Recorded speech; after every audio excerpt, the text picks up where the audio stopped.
The next chapter is about to begin. Join us live every Tuesday and Thursday for brand new episodes of the American Contractor Show. Our mission is to bring you the latest tools, innovations, and knowledge to help you become the most informed contractor in your market. Knowledge is the ultimate power, and we are connecting you with the most knowledgeable minds in our industry. Make sure to subscribe so you never miss an episode. American Contractors, I hope you're ready. This one's for you.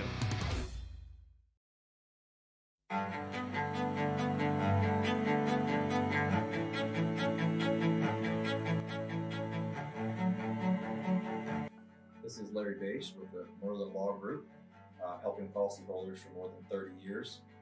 If you have a claim or your client has a claim that needs help, please feel free to call the Merlin Law Group because we are the true policyholder advocate.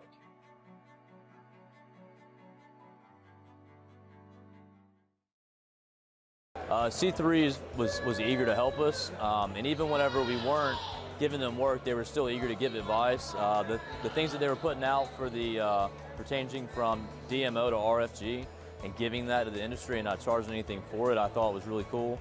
And that's stuff that I as a contractor appreciate. I'd recommend C3 to any contractor that's looking for a PA, especially if you're around Colorado. Great guys, man. I'm nothing but happy with the work they've done for us.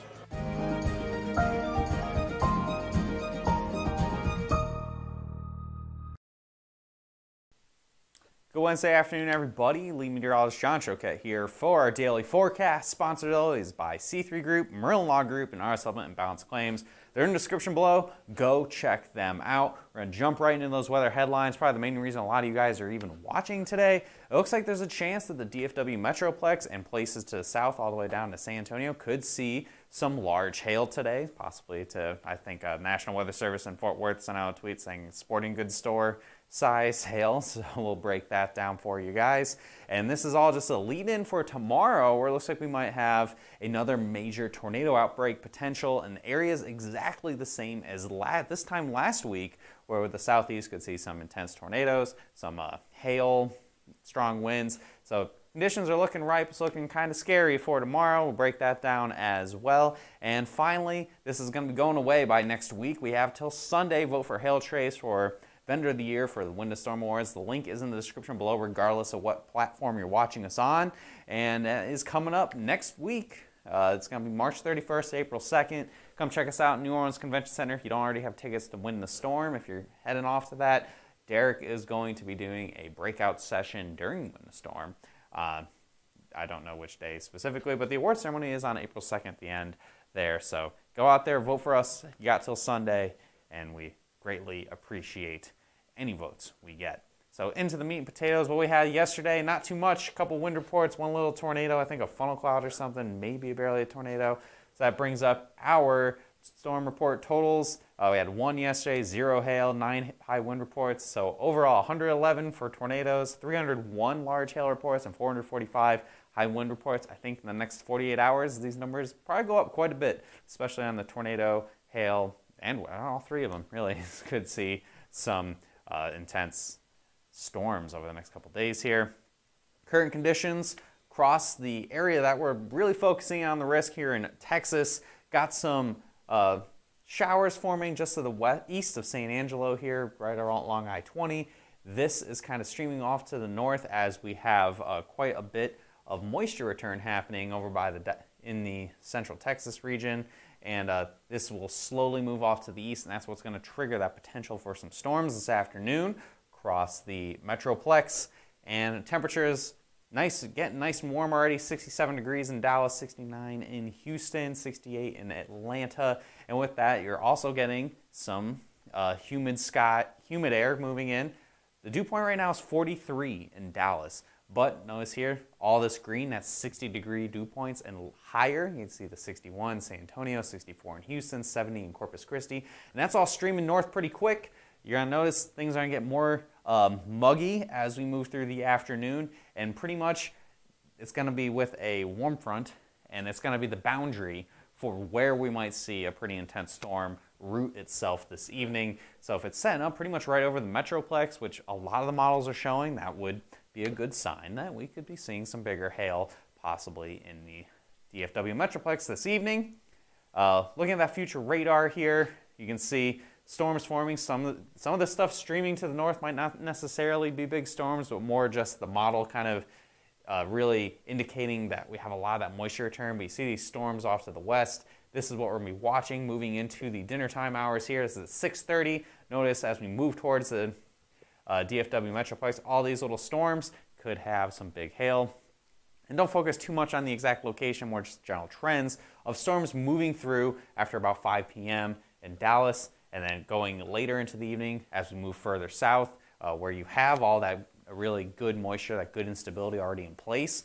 You could have even bigger hail, possibly further to the south over by the Waco area, move over to about 10:30, and then we push back down to the south. We have a whole other area of storms, a whole complex is going to form in the late evening hours. Unfortunately for us here at Hill Trace, might be a late night, as we have storms by about 2:30 in the morning approaching the I-35 corridor from about Austin up to Waco, and these also could be pretty big hailers. And even looking right here, and then the latest run trying to show something over by DFW again. So we might have possibly 2 rounds of storms, but the real focus, I think, is going to be this evening near Dallas. And you keep pushing forward. Again, you see those storms kind of pushing off to the east by 6 a.m. by daybreak tomorrow.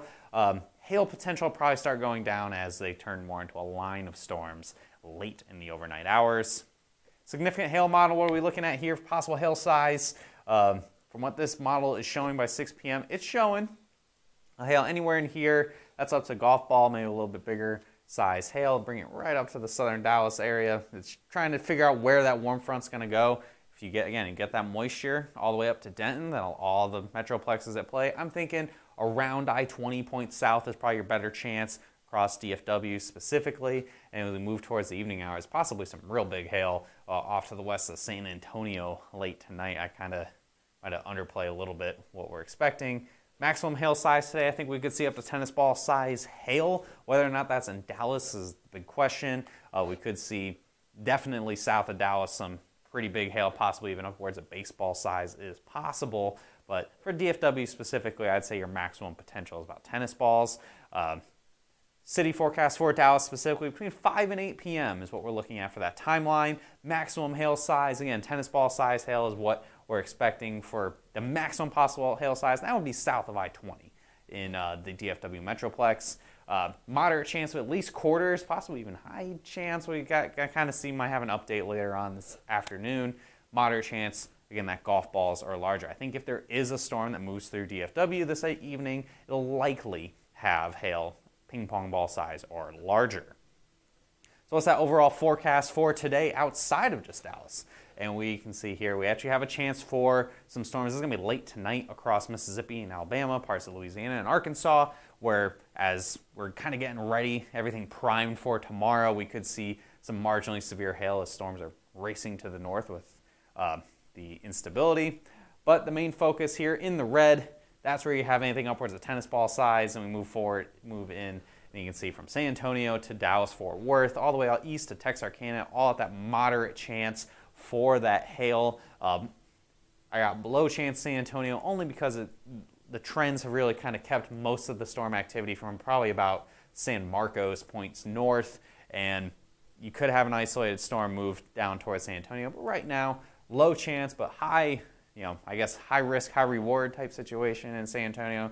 If you get a storm, it could have some big time hail. But I think your main focus, DFW, Waco, Texarkana, that general region is where we're really looking to see that potential for the most likely chance of seeing bigger hail. Moving off to the east a little bit, this is going to be in the overnight hours after about 11 p.m. from Birmingham to Memphis to Little Rock to Jackson. But don't worry, your big risk is more tomorrow than today. So, future radar for tomorrow. This is going to be, we're going to stop here at about 1 p.m. on your Thursday, and you see all these potential storms trying to form out by Arkansas, possibly some storms here in northeast sections of Mississippi, even some storms down by Jackson, and we push forward to about 3 o'clock, and then things really light up. This is very similar to last week. A couple other ingredients in play this time around that might make things a little more volatile, possibly some more violent tornado potential than what we saw last week. But of course, with it being in the southeast, there's always failure modes. The biggest question mark for tomorrow is going to be storm mode. If we have a squall line of storms, yeah, you could see some tornadoes, and you won't be able to see them if you're going to go chase, but the hail potential may be a little lower. What this particular model is called the HRRR, the high resolution rapid refresh that we rely on quite a bit, and you guys see as the future radar very frequently, really wants to do isolated storms. And that gives you a better chance of some big hail and some more intense tornadoes. A lot of that's going to be over by Birmingham, Jackson, even as far, a little further north than last week as well. I think Nashville is actually in play tomorrow, possibly even as far north as Indiana. So we kind of shift to the north here by about 5 p.m. You can really see those supercells. These are all supercells in here. These could all have big hail, all could have tornadoes with them.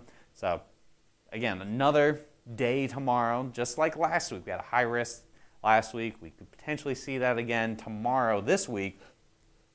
Again, things can really it could be more intense than what we had last week. It could be less intense, but we'll kind of keep an eye on it for you guys, and we'll of course do any sort of crazy coverage. As we move towards 7 p.m., yeah, you have all that activity possibly is north of the Ohio River into Kentucky, and activity in Alabama. And this particular model is showing things kind of winding down by about 11 p.m. as it moves into Georgia. So we might not have an all-night situation, but we also could. So it's looking like that meat and potatoes of the risk tomorrow will be from about lunchtime to about 11 p.m. So could be a long day, could be a lot of tornadic potential again, could be quite a bit of hail. This is a significant tornado parameter. This is one of the model outputs we see. Basically, the brighter the colors, the better chance of intense tornadoes and significant tornadoes. That's greater than EF2. By noon, it's already in the purple and the pink here into Mississippi and Alabama. That's not good. So any of those isolated storms you saw, yeah, by 3:30, the conditions are very primed for intense storms. So that's why we are ringing the bells, giving you guys the alerts here that they could be significant tomorrow. Because any of those isolated storms, they have a lot of energy to work with, a lot of spin in the atmosphere to make those tornadoes possibly be large, quick-moving storms, and possibly significant as we push through the afternoon. Again, could get all the way up towards Nashville. This is a 5:30. That significant tornado parameter gets all the way up to near the Kentucky border, and it keeps pushing off to the east by the time we get to about 11 o'clock. So any of those storms, if they're isolated and they're able to get good rotation, good inflow, all the ingredients you need for a tornado, you could see some tornadic potential going into your day tomorrow. Significant hail, I got some big questions. Last week we didn't have a ton of hail. The potential's there, that golf ball, a 2-inch hail everywhere within the risk in the warm sector tomorrow. And it's going to keep pushing off to the east here. See, folks asking about Colorado. You guys got to wait a little while. Probably going to be May by the time Colorado turns on. Anyway, back to about 5 p.m. Again, that hail potential does make it all the way up into Kentucky, and it kind of shifts to the east with the storm system here as we get to the evening hours. So with that in mind, I'm keeping the hail potential not as high as you probably would expect with a high-end risk. Keeping a moderately high chance in Birmingham and into Memphis. Jackson, Little Rock, a moderate chance. And then low chance in Atlanta. I think you're going to have a squall line by the time you get there. And this is for hail. And then Nashville, moderate, low. Big question, how far north does all that instability get? If it doesn't quite make it to Nashville, then But right now it's really looking like we might make it all the way to Indiana. So with that in mind, the hail forecast, a little conservative compared to what you might expect. I'm not saying anything over golf balls right now. However, I do have a hatched area, a significant area to check out. This is where if tomorrow when we do this forecast the same time tomorrow, this is where I could have that potentially upwards of tennis ball or even baseball size hail possible. It's possible we could get up to tennis balls, but with the way the storms are and the questions of storm mode, whether or not we're going to have a line or isolated cells, it really keeps that chance that I'm holding back a little bit for now, highlighting that significant potential of upwards of over 2-inch hail, especially Little Rock, Jackson, Birmingham. However, again, we're going to have to kind of wait and see, kicking it off to tomorrow. So, again, you got that chance all the way up into Indiana, Evansville, Indiana, low chance. Right now, low chance in Nashville. Likely will change to a moderate chance by the time we get to this time tomorrow.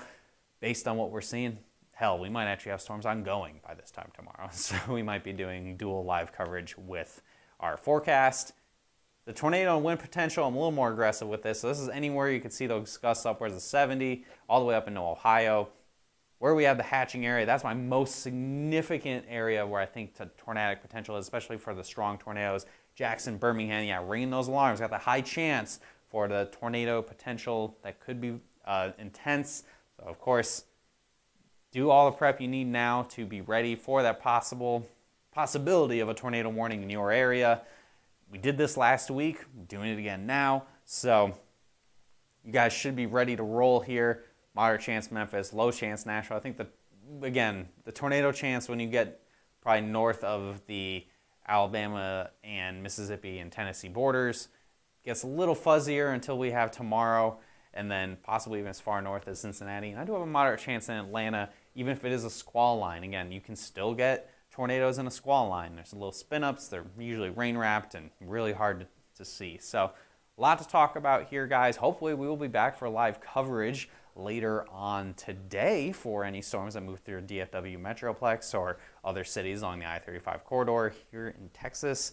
We will definitely be doing live coverage if any of that occurs. So do those hail dances, guys, and hopefully you'll see us pop up on your notifications on Facebook, Instagram, or YouTube, or on Twitter. All Hail Trace hit See First on Facebook, especially since we go live when storms happen and not at a set time.